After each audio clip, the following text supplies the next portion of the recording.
Spoštovane gledalke, spoštovani gledalci, lepo pozdravljeni na kanalu Televizija As, kjer za vas pripravljamo zanimive vsebine, ki se dogajajo v deželi ob Muri in pa tudi širše. No, tokrat smo se nekako odločili, da spet posvetimo temu nesrečnemu covidu, kajti v tem času je covid nekako odšel v ozadje, ni več tako v ospredju. V ospredje so prišle teme, kot je ukrajinska vojna, kot je energetska kriza, pa tudi volitve. Ampak vseeno se pa okrog covida kar tudi nekaj dogaja. Zato smo pa v studio povabili dr. Bernard Goršaka, ki je dejansko nekako poznavalec teh raznih razmer, da nam nekako kaj več pove, kaj se v zvezi z covidom tudi dogaja. Tako da, gospod dr. Bernard Goršak, lepo pozdravljeni v našem studiu. Hvala lepa za povabilo in tudi vam lep pozdrav.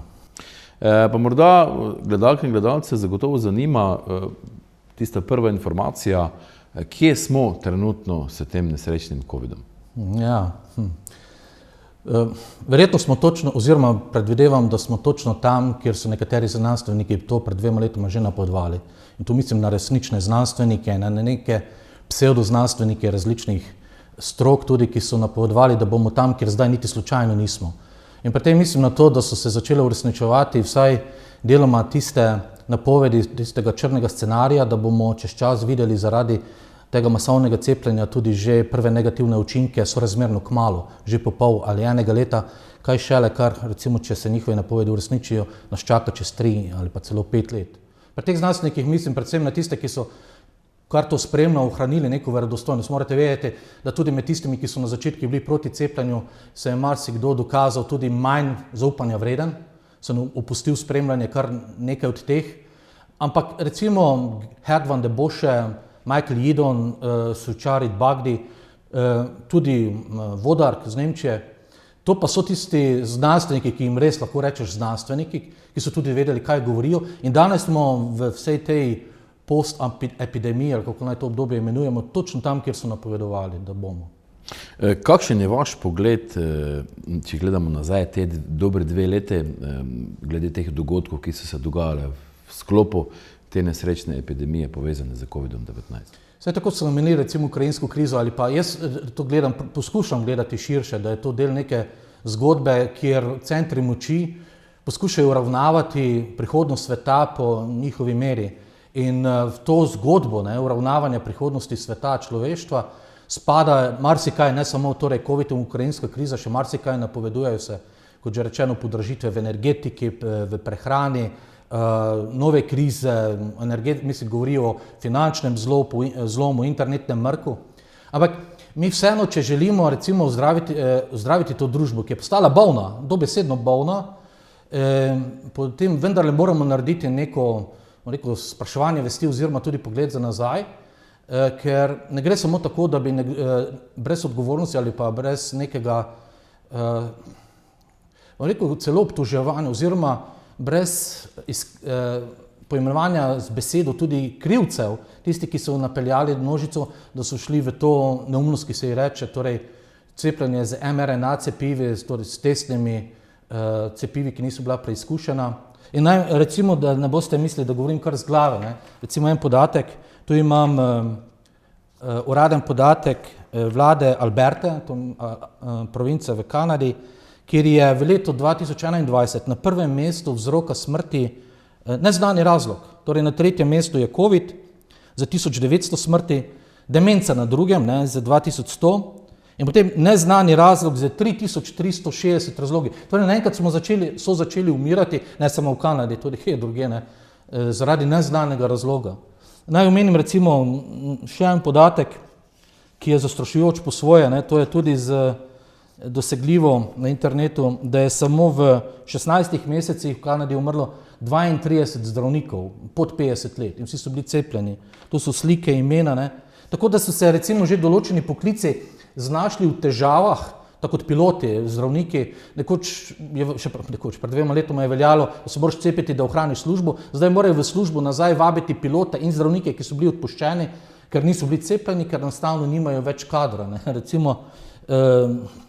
Kaj recimo z športniki? Ja, to se mi zdi, da je, ker smo kot mladi, pa še zdaj radi spremljali šport, je še dokaj občutljiva tema in tudi ko spremljam kakšne komentarje na spletnih teh portalih, se mi zdi, da res ta drža noja v pesek še vedno prisotna, da si nočemo naliti čistega vina in si priznati, da je dokaj zelo slutna situacija. Ne? Recimo, to, ko ste omenili športnike, tule imam podatek Mednarodnega olimpijskega komiteja, ki pravi, da je bilo v povprečju tako med 66 letom in 2004 letom je letno umrlo okrog 29 športnikov v starosti pod 35 let. Samo od marca 2021 do marca 2022 pa je umrlo zaradi suffered cardiac arrest, zaradi se pravi srčne kapi, 769 športnikov. 769 športnikov je umrlo zaradi kapi v enem letu, po podatkih se pravi Mednarodnega športnega olimpijskega komiteja. Ne verjamem, da so vsi podatki tu zajeti, no, ampak že to je zadosti alarmantno, da če bi se ustavili samo pri teh številkah, da bi rekli, nekaj je zelo, zelo narobe. Kakšni so podatki za Slovenijo? Ja, zdaj odvisno na točno katere podatke ciljate. Recimo, težko je reči zdaj v nekih absolutnih številkah, bolj v teh nekih odstotkih poskušam malce spremljati. Zanimalo me je recimo, ali je kakšna korelacija med precepljenostjo, med deležem precepljenosti in zdajle deležem presežnih smrti. In vi imate, recimo, če lahko pokažem, javno dostopno tabelo, ne, oziroma infografiko, kjer so podatki iz marca leta 2022 in preko te infografike se lepo vidijo države Evropske unije po deležu precepljenosti. In imate bolj na vzhodu z manjšim deležem in na zahodu z večjim deležem precepljenosti. In ustavil sem se recimo pri mesecu juliju, ne moram reči, da vem za vse mesece za leto 2022, ker sem naletel na podatek, da je recimo povprečje v Evropski uniji presežne smrti v letu 2022 16%. In Slovenija je ravno tu nekje v tem povprečju. To je na primerjavi za katero periodo? To je primerjavi z nekim povprečjem, ki so ga izračunali iz leta 2016 do leta 2019. Torej tisto povprečje predkoronsko povprečje za posamezne mesece, prideš do neke številke umrlih in potem prideš pač v tem post-covidnem času, pa vidiš, da je zdaj za Sloveniji 16% več mrtvih. Jaz sem se poskušal, tako, da bi to poskušal številke, mislim, da je to tam nekje med 250 do 300 več mrtvih tistega meseca julija, kot običajno. Sej vam lahko smrtnost niha, ne?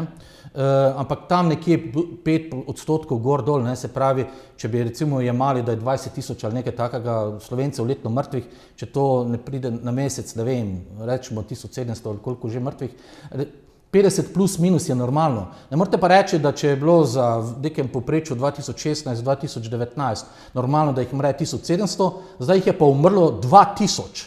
Ne?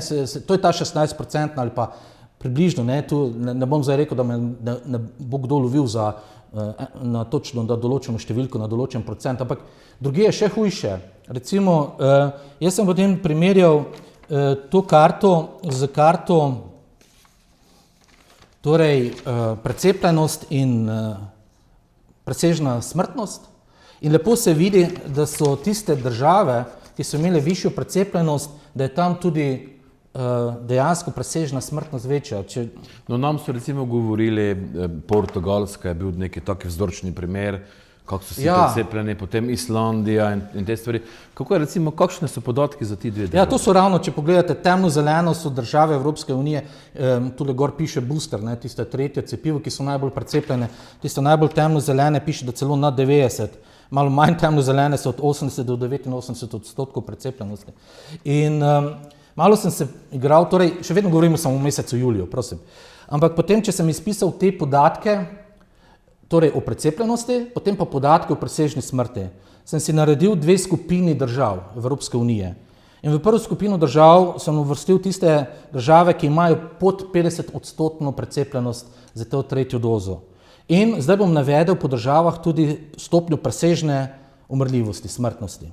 Bolgarija 1,4 odstotke, Romunija 2,4 odstotke, Češka 4,4 odstotke, Madžarska 4,5 odstotkov, Slovaška 7,7, pa Hrvaška ima 14, že blizu povprečja. To so tisti, ki so pod 50%. Tako, Hrvaška je tu nekje, recimo, ampak koliko sem lahko dešifriral ta infogram, oziroma to so javne dostopne podatke, lahko me vsak korigira, če že želi, ampak za Bolgarijo, Romunijo, Češko, Madžarsko, Slovaško velja, da je njihovo povprečje presežne umrljivosti v mesecu juliju leta 2022, v primerjavi s triletnim obdobjem 2016 do 2019, više za 4 odstotke. To je pa tisto, kar sem rekel, znotraj 5 odstotkov, nekaj je presežne umrljivosti, ampak potem je pa zanimiva ta primerjava z nasprotno skupino držav, to so pa tiste, kjer je delež precepljenosti z tretjim cepivom nad 50 odstotkov. To pa so recimo Islandija, in tu je delež presežne smrtnosti v mesecu juliju 2022 55,8 odstotka, v Španiji 36,9, v Grčiji 31,2, na Portugalskem 28,8, v Italiji 24,9.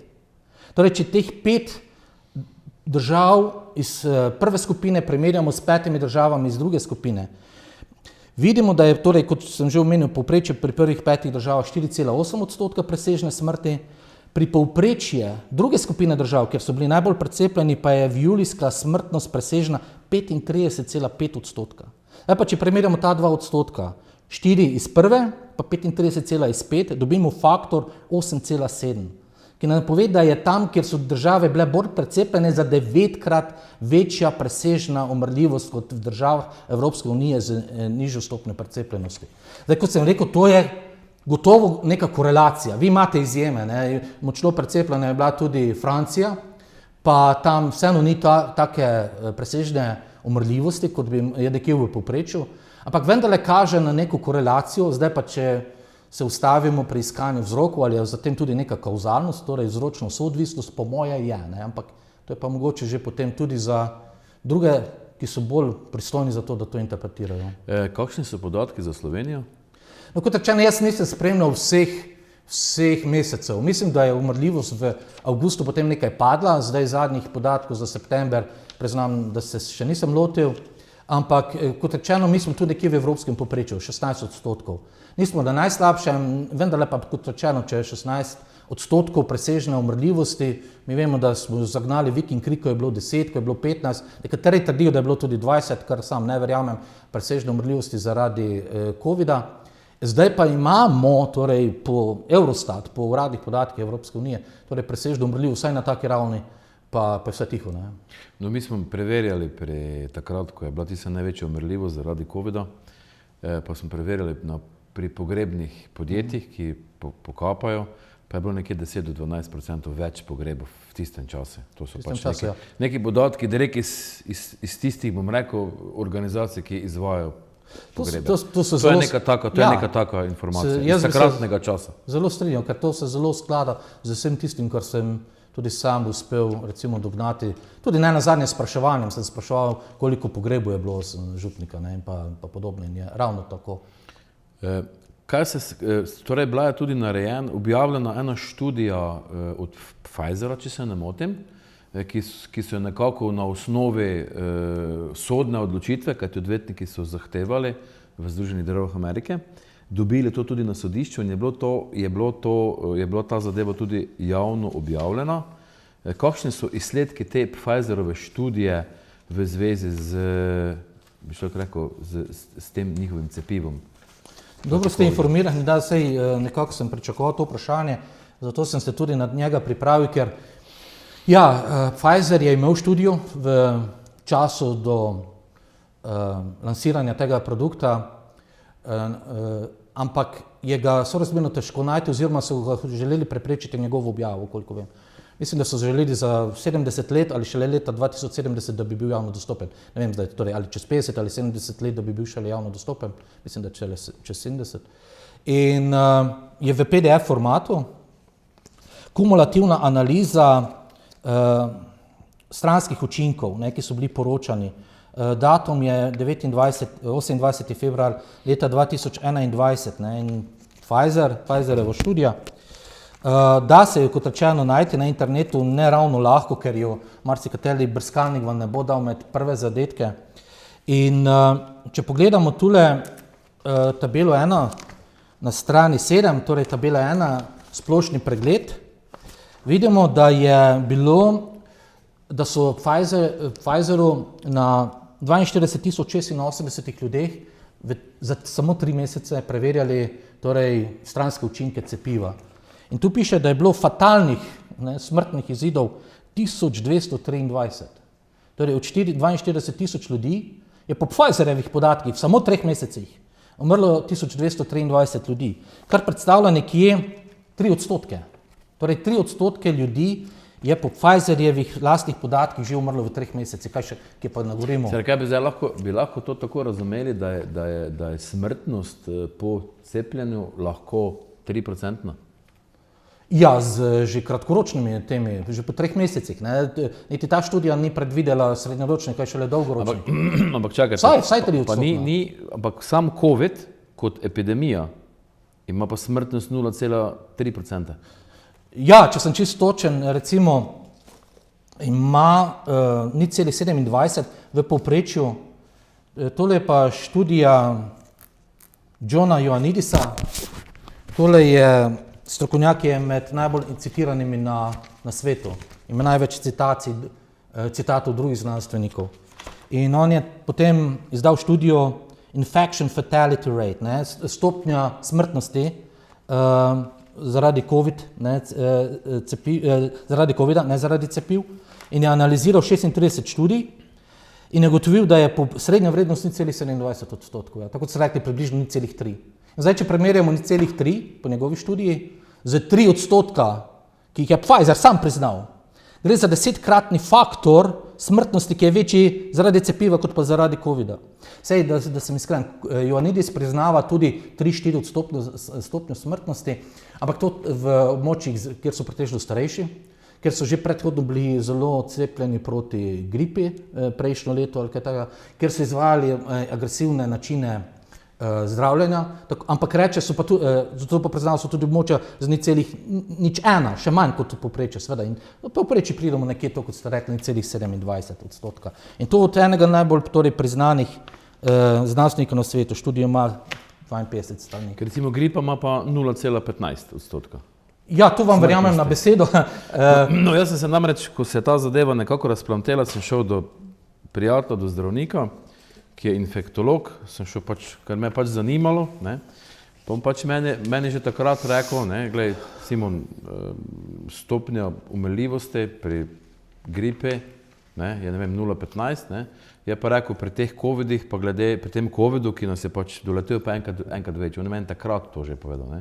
In če infektolog verjetno ve, zakaj se gre in nekako te študije pa ti podatki nekako sedaj to tudi potrjujejo, dokazujejo, ne. Ja. Ampak še vedno mi pa ni jasno, zakaj je nekaj, kaj je 10-krat bolj smrtno, nam se prikazuje, kao da je to manj nevarno, kot pa tisto, kaj je 10-krat manj smrtno. To je, kot da bi gasili požar, gasilci prišli gasiti požar z kerozinom, ne, ali pa z bencinom, pa bi se imeli in bi potem razlagali, kako je to pametno. Ker tisti ljudje, ki so rekli, da se dobro cepite, so zanemarjali te podatke, ki so vendarle bili dostopni.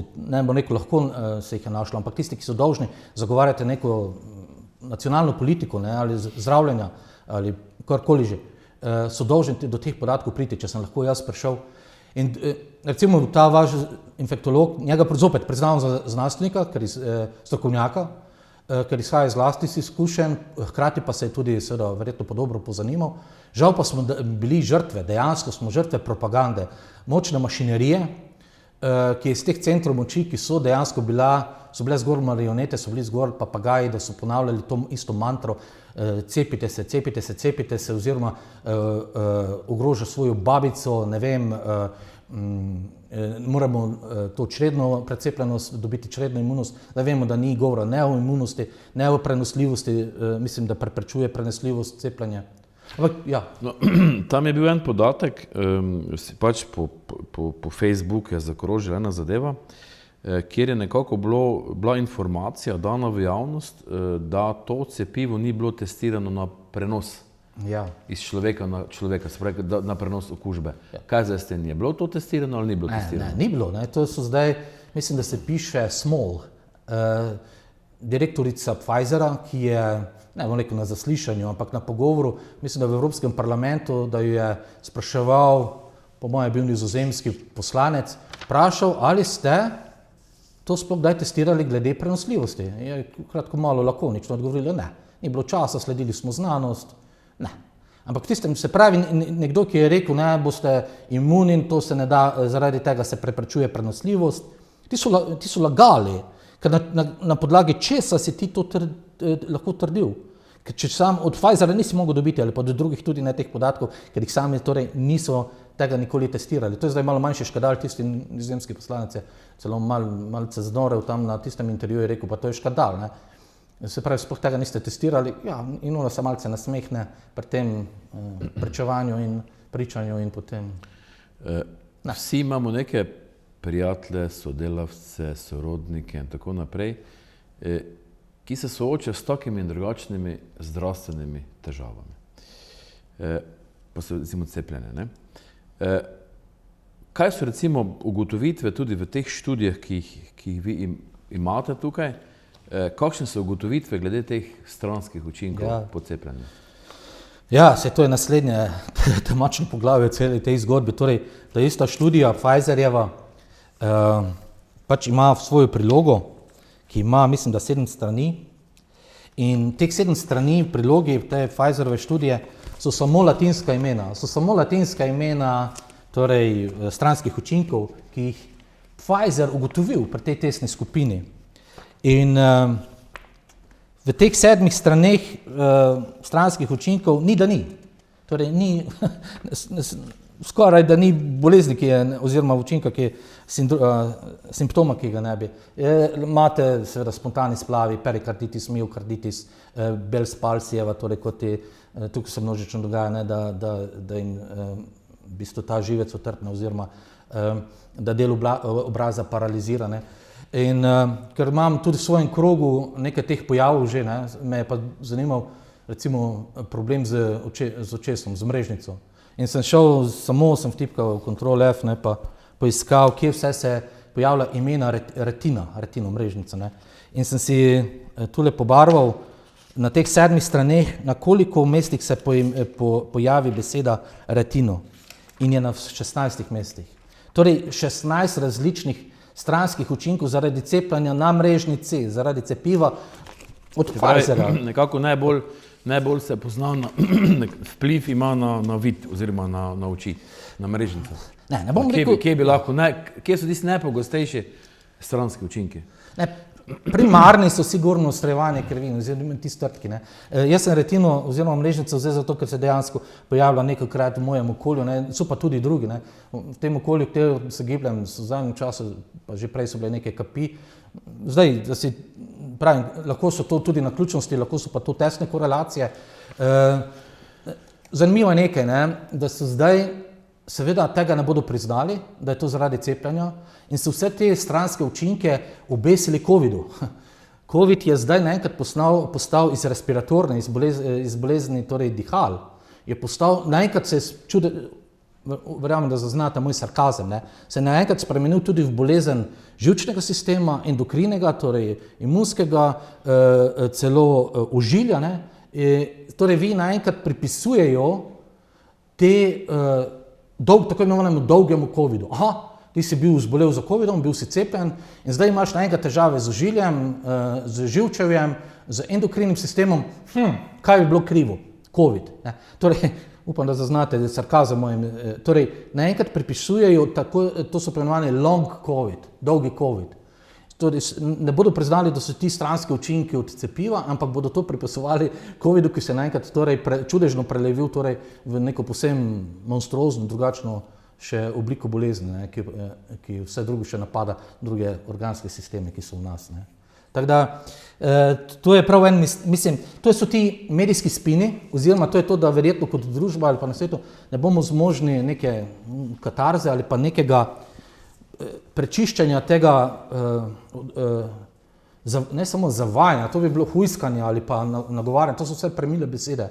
Ker vi ste imeli z političnih, zdravniških, tudi z vrha, ne vem, cvetober slovenske filozofije je ne samo nagovarjal, se enostavno, ne vem, ljudi, ki se nismo želeli cepiti, je imel za, ne vem, naenkrat neetične, da sem mil v svojem izrazu. Ne. Tako da... Kako gledate ta prepad, ki je nekako oziroma jaz bom se po domače izrazil, ta kajla, ki se je zabila med narod, na eni strani cepljenje, na drugi strani necepljene. In dejansko prihaja včasih, ko se bom človek, pa bom mogoče zelo blago rekel, da se izkrijo zelo mnenja, če še to ne gre dale do nekih sovražnosti, če se to nekdo omeni v neki družbi. Ja, sej... Prav, mogoče celo do nasilja, ne vem, mislim, ko so družbo uspeli tako razdvojiti. Uspeli so, ja. Uspeli so. Vse to je, se pravi, COVID kot tak me zanima samo v širšem kontekstu, še nisem se potem povsem zapičil COVID-a, da bi razumel ravno to dogajanje, ker izhajam nekaj iz narovarstva in od nekdaj me je zanimalo, zakaj se ljudje obnašamo kot se, oziroma zakaj je tako zlahka manipulirati z ljudmi, zakaj se ne obnašamo, kot bi se morali. Recimo to, ko sem menil, da, se opravičujem, malo bom zašel, ampak ta vrh filozofije slovenske, ki so tudi podpisniki svetovnega etosa. Vodilo svetovnega etosa, lahko pogledate na internetu, je ne delaj drugemu, kar nočeš, da bi drugi tebi delali. Oziroma delaj drugim to, kar bi želel, da bi drugi tebi delali. To je to zlato oziroma srebrno etično pravilo. Ne? Ampak oni ga kršijo, se pravi, s tem, ko so nas diskvalificirali, diskreditirali. Saj jaz nočem, če se želiš cepiti, se cepi, ampak ne siliti mene in ne me diskvalificirati za to, če se jaz ne želim. Torej, gre celo za to, da najvišji intelektualci negirajo lastne, ne vem, neke etične postulate. Zakaj? Ravno zaradi tega, ker se je začelo, to je skoraj, gre za kult, gre za neko obsesijo že, da verjameš temu in se ne daš prepričati v nasprotnem, pa če so ti dokazi prezentirani še tako plastični. Je morda ta sla po zaslužku, po denarju šla v vse pore družbe? In je prvo denar, pa potem človek. Ja, gledajte, tudi treba vleči neko drugo, logično linijo, kjer denar je sveta vladar. In sveta vladar samo toliko, koliko služi, da nekdo lažje vlada tebi. Ker zdaj, seveda se je nastalo kar nekaj milijarderjev, milijonarjev zaradi tega, ampak to tisti center moči, ko rečem, da so to tudi kot scenarij zagnali. Vse vi ste imeli povsem generične izjave zdravnikov, pa politikov, pa teh televizijskih voditeljev. Enako so govorili v Južni Ameriki, kot ne vem, skoraj na Kitajskem pa v Indiji. Prav generična sporočila so imeli. To se vidi, da je prišlo z enega centra. Ni toliko denar bil motiv, jaz mislim, da služi moči, kontroli, da se želi manipulirati z ljudmi, da se želi človeštvo tudi na nek način dokončno obvladati in lahko se pogovarjam tudi o tem, da cepivo je v tej funkciji. Torej, mi še enkrat moramo vedeti, da niso cepiva zaradi COVID-a, COVID je bil zaradi cepiv. In cepiva niso toliko zaradi zaslužka, tudi, no, nekateri so seveda mastno obogatili s tem, ampak zaradi torej, nadzora in kontroliranja človeštva, ki preko tega gre lažje. Yuval Harari, tale prek je tudi za Svetovni ekonomski forum zadnje čase zelo izpostavljen oseba, to je izraelski zgodovinar, ki je zdaj zelo popularen. On je kar upal si javno na intervjuju povedati, cilj znanosti je moč, ni cilj znanosti resnica. In vsi ti, ki so zdaj lagali ali pa zavajali ljudi, kar se je dogajalo, niso torej zavestno so kršili, ne vem, oziroma znanost kot čisto vero, kot čisto znanost, ki bi naj iskala resnico, ampak in so iz znanosti naredili vero, celo ideologijo, kult. Niso zdaj iz znanosti naredili lov za denarjem? Ja, to je samo en del celotne zgodbe. Mislim, da bi zgrešili cilj, če bi se omejili predvsem tej zgodbi samo zelo na denarjem. Moje videnje je, kot že rečeno, ko sem rekel, da je cilj tega narediti ljudi ubogljive, vodljive, da se jih da tudi lažje usmerjati v tisto smer, ki si si sam zaželel. In to je ključ tega, kar sem rekel, kar je mene vedno zanimalo, zakaj smo taki, kot smo, ko z nami upravljajo mediji. Recimo, vi imate, s tem so se ukvarjali z psihologijo množic, Gustave Le Bon, tam mislim, da v drugi polovici 19. stoletja. Potem imate tudi že v 20 letih Walterja Lippmanna, ki je potem to nekje nadaljeval. Le Bona je bolj zanimalo okrog volitev, pa kako se da nahujskati, kako si pristranski. Lippmann je pa potem že to videl, seveda vmes imate tudi Edvarda Berneja, ne čaka Freuda, ne, ampak ta Lippmann, kot sociologi so začeli ugotavljati, da se da zelo učinkovito manipulirati z ljudmi. Na podlagi nekih floskul, predsodkov, ki jih imaš, je možno ljudi, torej tako imenovanim ustvarjanje konsenza. Vi lahko manufacturing, ne, consent. Vi lahko prav, če vam nekdo naroči, pa ste v tej mašineriji, v tej propagandi, želim tak izdelek, pri množicah želim tak izdelek, ga lahko dobite. In potem se je to prek Lippmanna, ki tudi zato pravim, ni verjel v demokracijo, ker je videl, da smo ljudje preveč vodljivi, se še to potem pojavlja z Chomskyjem, ki ponovno ponovi, da se da ustvariti neki konsens množica, zelo zlahka, da so vodljive. Zadnji čas je pa bil to Matthias De Smet, recimo v zdajšnjem času je, tole je psiholog, ki je ugotovil, da recimo imate to formulo 30-40-30. 30 je na tej Gaussovi krivulji na obeh straneh in 30 ljudi ne boste prepričali pa, če jim vrtate v kolena, kot smo se včasih hecali, ne. Mi smo na drugem polu recimo tudi kot 30%, 40% je pa tistih, ki so na sredini te Gaussove krivulje in ki bi se lahko, ne, morda še, vsaj del njih je zadost plastičen, da se lahko tudi morda da poučiti ali pa spremeniti, ne. In to, ko ste rekli, ta polarizacija odstopa. Pa ni to mogoče pri nas vidno pri tem politični situaciji, ne. Vse volitve gredo za ali pa proti Janši. Ne, pa nisem jaz ne za Janšo, pa ne proti Janši, pa tako naprej. Vedno se ena pa druga stran mobilizirate okoli gospoda Janše. Pa še niso ljudje po 30 letih gor prišli, da se o napačnih temah odločajo. Da se ne odločajo teko o vsebinah, pa kdo je pri vsebinah boljši, ampak se gre samo za ali pa proti. Ja. Pa sedaj mislim, da so te parlamentarne isti šmorn. Manj sem političen, ker ne moreš biti popolno apolitičen, se strinjam, ampak jaz že javno razglašam, da ne verjamem v demokracijo, ne nazadnje, ne sam Lippmann, tudi določeni grški filozofi niso verjali v demokracijo, ker to je argument moči, večina ima moč, pa ni nujno, da ima prav, ne? Lahko ima manjšina prav, ampak bo veljalo to, kar večina reče. Zato ne verjamem toliko v demokracijo, jaz verjamem, da vedno obstajala samo plutokracija, vladavina bogatih, zdaj vidimo partitokracijo. Jaz sem pred časom neko razpravo v parlamentu opazoval in kjer je levica predlagala nekaj, desnica pa popolnoma glasovala proti, če ravno je to bilo to, kar je levica predlagala, je popolnoma logično bilo in edino pravilno. Šlo se je za definicijo živali, recimo kaj žival je, ali je objekt, ali je, ne vem, čuteče bitje, ne, za stare. In ko sem vedel, da ni važno, če oni imajo prav, pa če želijo nekaj dobrega, glavno, da so mi njihovi politični oponenti. Torej, najprej se sprašuješ, kako pri neki odločitvi, reakciji, kako bo to koristilo moji stranki. Sprašuješ se, ali to sledi resnici ali skupnemu dobremu, sprašuješ se, kako to koristi moji stranki ali pa ne koristi. Zato ne govorimo več, v politiki se govori samo o interesih, ki so trenutni interesi. Trenutno meni to koristi, pa ne mi bo to koristilo, zato se zavezništva ustvarjajo, zato se rušijo. Zato jaz tudi, bom rekel, malo z cinizmom gledam na to politično dogajanje in se včasih že malce naslajam, sem tudi včasih neprijeten sogovornik, ker začnem samo še provocirati tistega, ki verjame v to. Morda še eno vprašanje, ko gledamo te oglase teh velikih multinacionalk, imam občutek, da smo Belci v Evropi že v manjšini. Zakaj je tako sporočilo?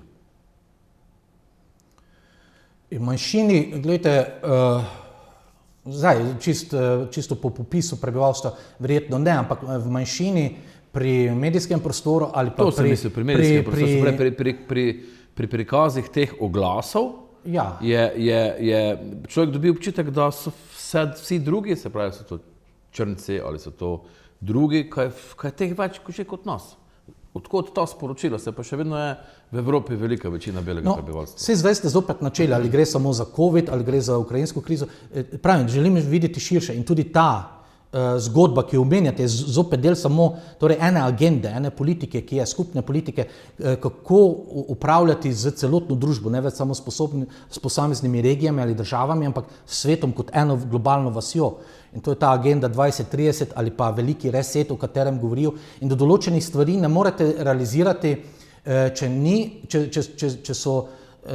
imate neko močno nacionalno zavest, če imate močne narode, ki so, ne vem, imajo močno identiteto, vi imate Kalergijev plan, to je bila frankfurtska šola že v 30 letih v Nemčiji, potem se je okrog tega Kalergijevega plana, ki je prišlo do tega, da od Evropo treba narediti amorfno, ne več regijo močnih narodov, ampak narediti tudi rasno amorfno, nedefinirano, da je treba premešati, ker potem nimaš več te identifikacije. Jaz sem zdaj Slovenec, jaz sem Francoz, jaz sem Italijan, ampak si Evropejec, ki je, ne vem, na pol rjav, na pol temen, na pol svetu.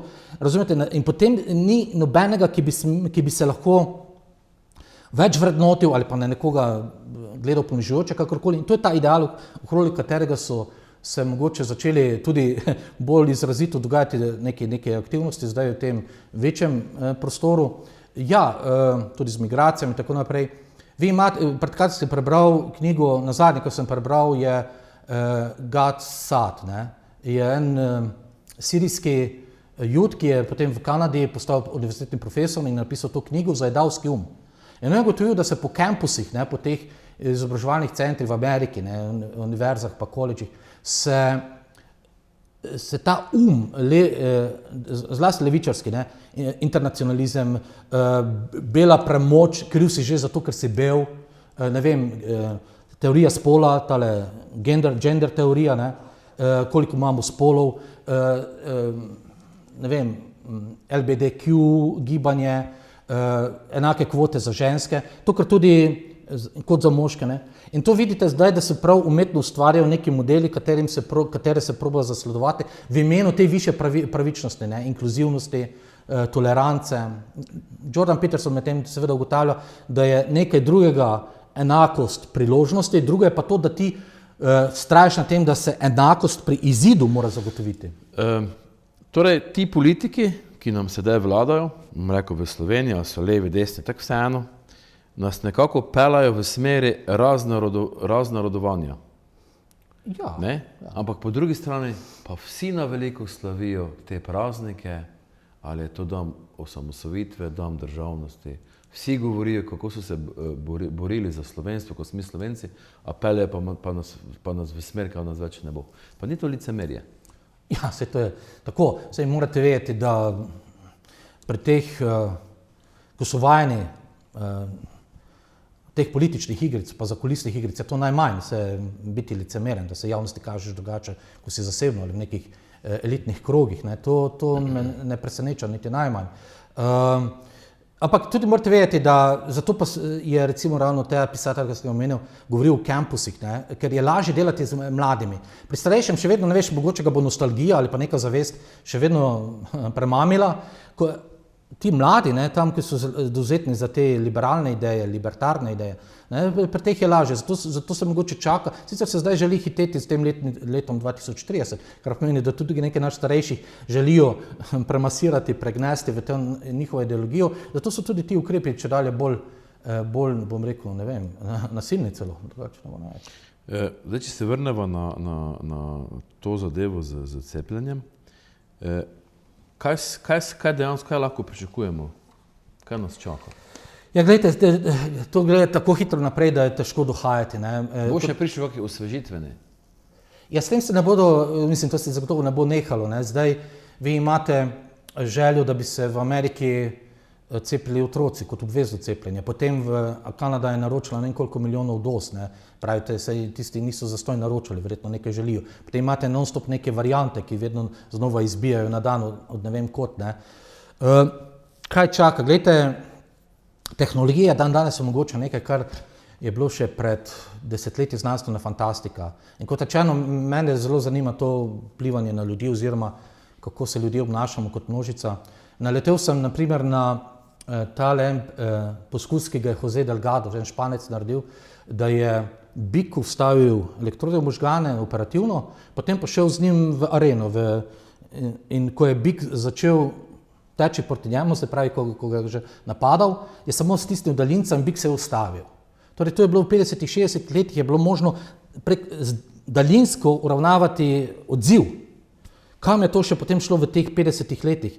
Vi ste potem imeli v začetku leta 2000 tam nekje, so iz alg, ki so občutljive na svetlobo, izolirali gen, ki proizvaja protein, ki je občutljiv na svetlobo, in so ta gen, ki zdaj proizvaja ta protein v živali, vgradili določene živali. In samo stisneš svetlobo, mislim luč, ne, in pod svetlobo so se začele živali drugače obnašati. Ne, recimo, miška je začela teči v krogu, muha je naenkrat hotela leteti, ne, samo pod vplivom svetlobe. Ne. Kam to torej gre? To je ta rodopsin, ampak mene je potem malce bolj zaskrbelo, ko sem videl, da obstaja ameriški patent številko US 6506148B2, ki ima naslov manipulacija živčnega sistema z elektromagnetnim poljem preko monitorjev. Torej vi imate, to je že patentirano 20 let, da lahko z frekvenco tam nekje 1,5 do 2,5 tu nekje herca manipulirate živčni sistem, torej s tem pa tudi odziv pri ljudeh. Torej, kam to gre? Nekateri to povezuje zdaj z 5G sistemom. Zakaj je naenkrat taka potreba pod 5G sistemom? Zakaj je v cepivih tudi grafen? Na zadnje je to dokazano. Ne? Vi imate, mislim, da imam tu nekje patent Moderne, ki govori o tem, da se da programirati lipidne nanopartikle. To pomeni, da se lahko, da dejansko ni znanstvena fantastika, če rečemo, da so, no to je ta, torej Moderna, patent 107037889B2. In tule piše, ne, se ne bom preveč izpostavljal z angleščino, self-assembled nanoparticles may be fully programmable nanoparticles.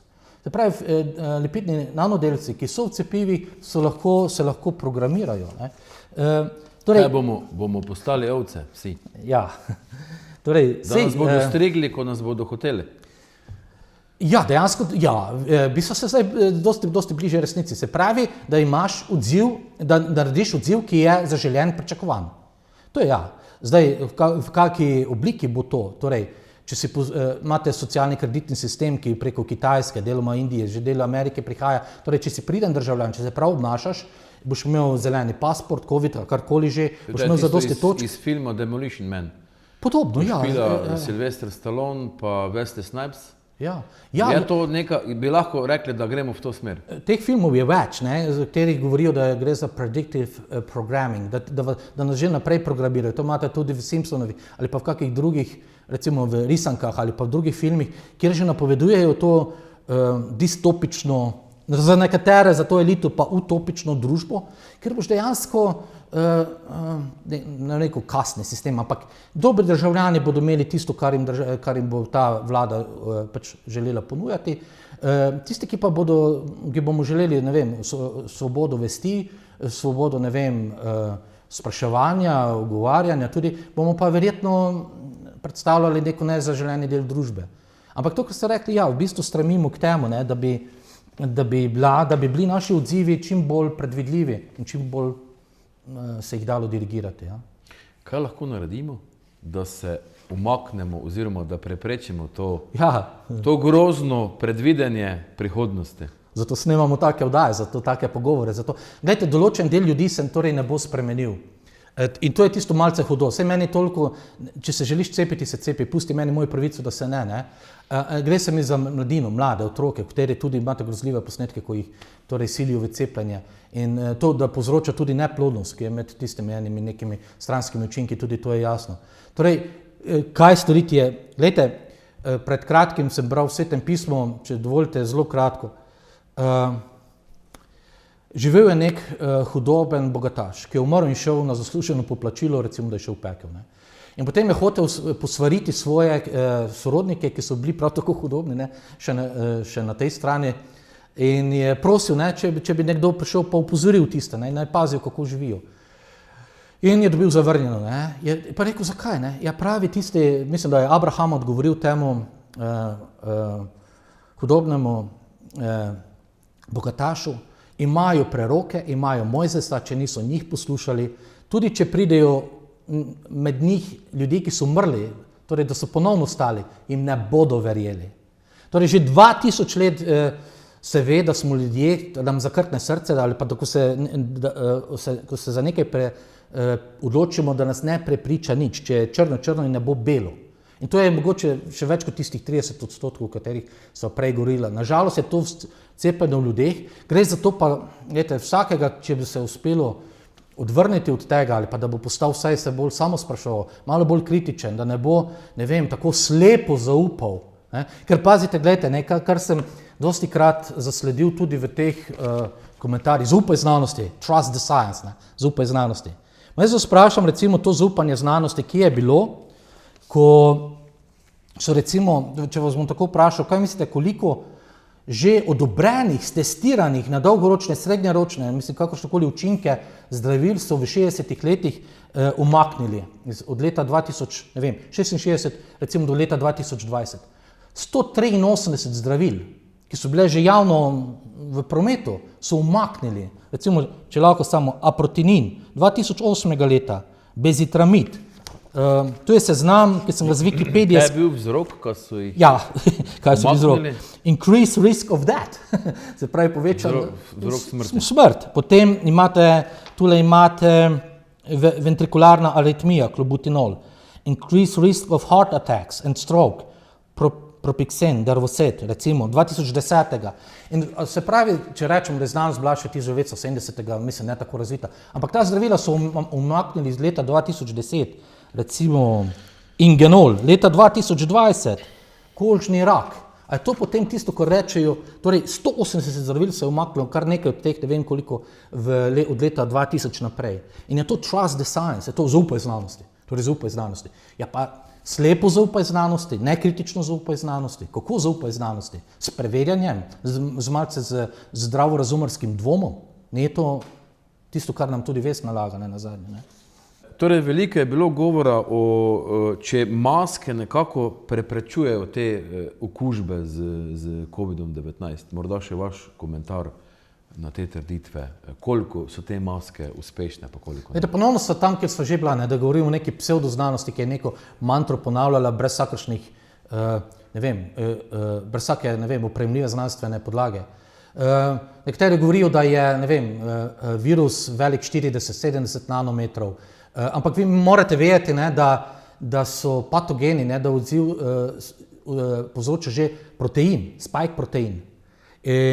Torej, tu v bistvu lahko govorimo že o antigenu, ne o patogenu, antigenu. In to so pa nekaj nanometrov veliki delci. In kako ti bo maska zadržala tak delec? Zdaj, ali imate kirurško masko, ali N95, ali FFP2, ali kaj so že, se opravičujem za nekaj teatraličnosti, ampak tu v tem dežniku sem izrezal tale platneni del in je enako, če bi hodil zdaj po dežju s takim dežnikom, pa bi rekel, da me bo obvaroval dežja. Pa ne morete, ampak razumete to neumnost, ker to je, fizika je enaka, podobna. Ekvivalentno je, torej padanje dežja skozi tak dežnik, kot prehajanje teh delcev, že spike proteinov, skozi masko. Kot pedagog sem včasih poskušal neke didaktične pripomočke uporabiti, da bi ljudem ponazoril, kako so določene zadeve neumne. Ampak zdaj si predstavljate, recimo nekdo verjame to, ampak jaz, ko vidim nekoga, da svetu verjame, pa hodi tam z masko, še zdaj je potrebno imeti v domu starejših, v lekarnah, v bolnici ali kakorkoli že, ko vstopim, vidim. Pa to je kot, da bi videl človeka z takim dežnikom hoditi po dežju.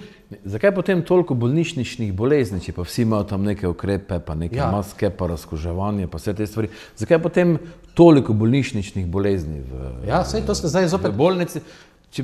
Predvsem je to problem pri starejših, vedno, ko pride z neko poškodbo noter, vsak dobi neko bolnišnično bolezen. Ja, tam ta MRSA je znana, oziroma, to je zelo dobro, ker tudi potem, ali res ni potem nekaj prenosljivosti, zakaj potem družina, če nekdo zbolejo, še drugi zbolijo. Tu bi lahko govorila posebej o epigenetiki, recimo, da te zunanji držljaji aktivirajo tiste gene, ki so prej bili neaktivni in začnejo tudi določeno reakcijo v tebi povzročati. Torej, vemo, da ko zehaš, drugi začne zehati. Če se smejiš, drugi začne se smejati.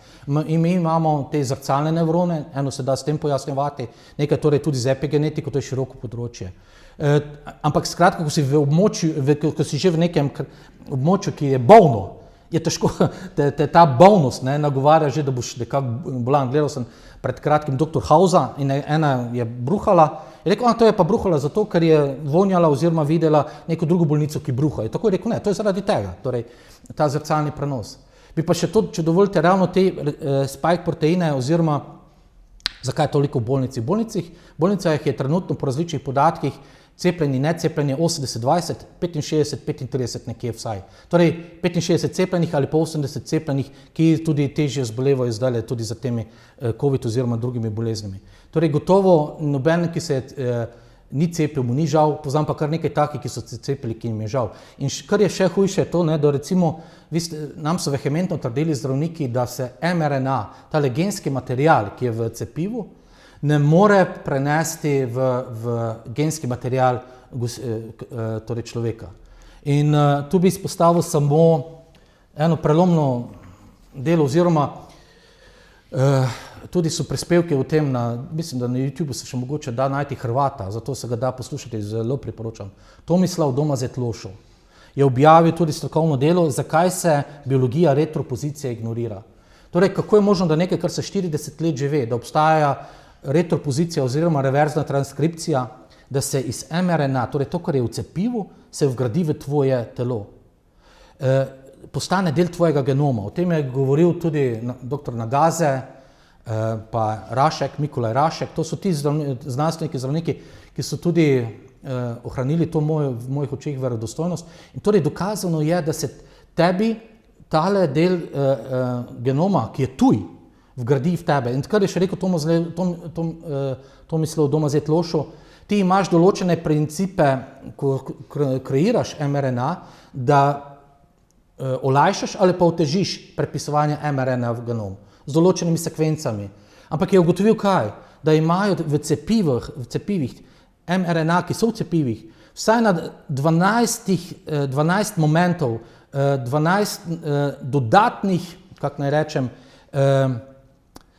Tomislav Domazet-Lošo je dokazal, da so tako inženirsko narejena mRNA, torej ta cepiva, da je vsaj 12 tistih kriterijev, ki dodatno pomagajo v gradnji. Vi bi lahko preprečili v gradnjo naš RNA, da ne bi bilo na začetku AAA kodona, mislim, da so 4 A. Pa je. Potem je bil prav presenečen na tem, zakaj so torej tako inženirani ti mRNA cepiva, da je vgradnja v človeški genom dosti lažja. In tu so pri tem, da ti postaneš tudi deloma genetsko modificirani organizem. Govorim o hrani, GMO, in veste, tam patenti niso možni na to, kar je narava naredila, genski sklad. Če pa ga ti z nekim patentom, ki je bil patentiran, modificiraš, pa imaš pravico do patenta. Torej, zdaj se že postavlja vprašanje, ali vsi tisti, ki so vzeli cepivo in se jim je spremenil njihov genom zaradi tuje mRNA, ki se je vgradila v njih, a niso na nek način že last nekega patenta, neke intelektualne lastnine. Tudi to je vprašanje. Ampak bolj to, kaj se obeta v prihodnje. Nekdo, ki je, torej, če se mu je vgradila, ker morate vedeti, da niso vse serije enako slabe. Zato tudi ni toliko mrtvih povsod in enakomerno. Gledalci lahko vtipkajo, tisti, ki so cepili na internetu stran, how bad is my batch, kako slaba je moja serija, in poiščejo, torej glede na vir cepiva ali čigavo je cepivo, tudi serijsko številko, in vtipkajo in vidijo, koliko je do zdaj tej bazi podatkov registriranih smrti in drugih stranskih učinkov. Vi imate recimo v skupni bazi podatkov za Ameriko, VAERS, je do zdaj 31,000 smrti potrjenih. Nekaj podobnega, mislim, v Evropski uniji, okrog 30,000 je že registriranih mrtvih. Ena študija pa dokazuje, neka stanfordska študija pa dokazuje, da je poročanih v bistvu samo 1%.